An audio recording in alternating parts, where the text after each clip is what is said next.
कियान एक बिजनेसमैन था और वो न्यूयॉर्क में रहता था। वो बिजनेस के चक्कर में 2 साल तक भारत में अपने माता पिता से मिलने तक नहीं गया था। कियान को अपने माता पिता की बहुत याद आ रही थी, इसलिए एक दिन वो अपने माता पिता से मिलने के लिए भारत चला गया। वहाँ एयरपोर्ट पर कियान को लेने उसकी गर्लफ्रेंड प्रिया आ गई। उस दिन कियान और प्रिया ने काफी वक्त एक दूसरे के साथ बिताया था। पूरे समय तो प्रिया बहुत खुश लग रही थी, लेकिन कियान बहुत दुखी लग रहा था। ये देखकर प्रिया ने उससे पूछा, क्या हुआ कियान? मैं बहुत समय से देख रही हूँ, तुम बहुत उदास लग रहे हो। अगर कोई प्रॉब्लम है तो मुझे बेझिझक बता सकते हो। इस पर कियान ने कहा, हाँ प्रिया, मुझे कब से तुमसे एक बात कहनी थी, लेकिन कैसे कहूँ ये समझ नहीं पा रहा। प्रिया ने कहा, तुम बिल्कुल टेंशन मत लो, मन में जो भी बात है वो बोल दो। कियान ने डरते हुए कहा, प्रिया, मैंने वहाँ न्यूयॉर्क में एक अनन्या नाम की लड़की से शादी कर ली। कियान की ये बातें सुनकर प्रिया के दिल को बहुत बड़ा झटका लग गया और वो सिसक सिसक के रोने लगी। ये देखकर कियान ने कहा, प्लीज प्रिया, रोना मत, आई एम सॉरी, प्लीज चुप हो जाओ।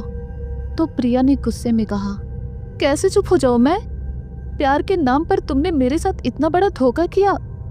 याद करो कियान, न्यूयॉर्क में जाने से पहले तुम एक पल भी नहीं रह पाते थे मेरे बिना।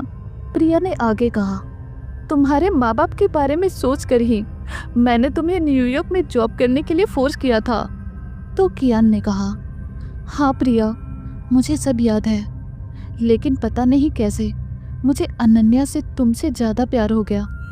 प्रिया ने कहा, अच्छा, इसीलिए तुम झूठ का बहाना करके मेरे साथ महीने में सिर्फ एक बार बात करते थे, और वो भी 2 मिनट्स।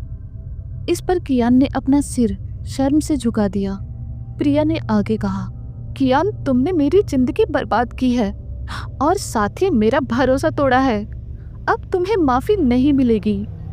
कियान ने कहा, प्लीज प्रिया, समझने की कोशिश करो। इस पर प्रिया ने कहा, नहीं, अब मैं तुम्हारे खिलाफ पुलिस में कंप्लेन करूंगी। मेरी जिंदगी खराब करके तुम भी चैन से नहीं जी सकते। ऐसा कहकर प्रिया वापस जाने के लिए निकली ही थी, लेकिन तभी अचानक उसका पैर फिसल गया और पहाड़ी से नीचे गिरकर उसकी मौत हो गई। मौत होने के बाद प्रिया को मुक्ति नहीं मिली और वो एक भूतनी बन गई। उसके बाद वो पूरी रात कियान को मारने के लिए उसके घर के बाहर खड़ी थी।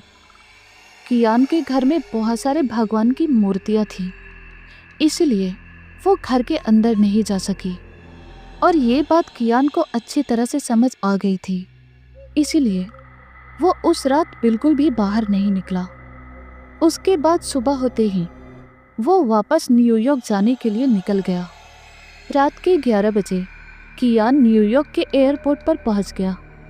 उसके बाद वो खुद ही कार ड्राइव करके अपने घर की तरफ जा रहा था।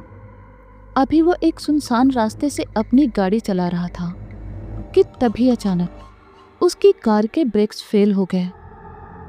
वो अपनी तरफ से गाड़ी को कंट्रोल करने की बहुत कोशिश कर रहा था, पर वो नाकाम हो रहा था। अभी थोड़ी ही देर हो चुकी थी, लेकिन तभी अचानक उसके कानों में प्रिया की आवाज़ें सुनाई देने लगी। तुम कितनी भी कोशिश कर लो, लेकिन आज तो तुम्हारी मौत पक्की है। कियान समझ गया था कि अब वो नहीं बचेगा, इसीलिए उसने तुरंत ही अपनी बीवी अनन्या को कॉल कर दिया। कियान ने कुछ देर तक अनन्या से बातें की। उसके बाद उसकी कार एक बड़े पेड़ से टकरा गई और फिर उस एक्सीडेंट में कियान की वहीं पर मौत हो गई। उसके बाद प्रिया कियान की रूह को उठाकर वहां से चली गई।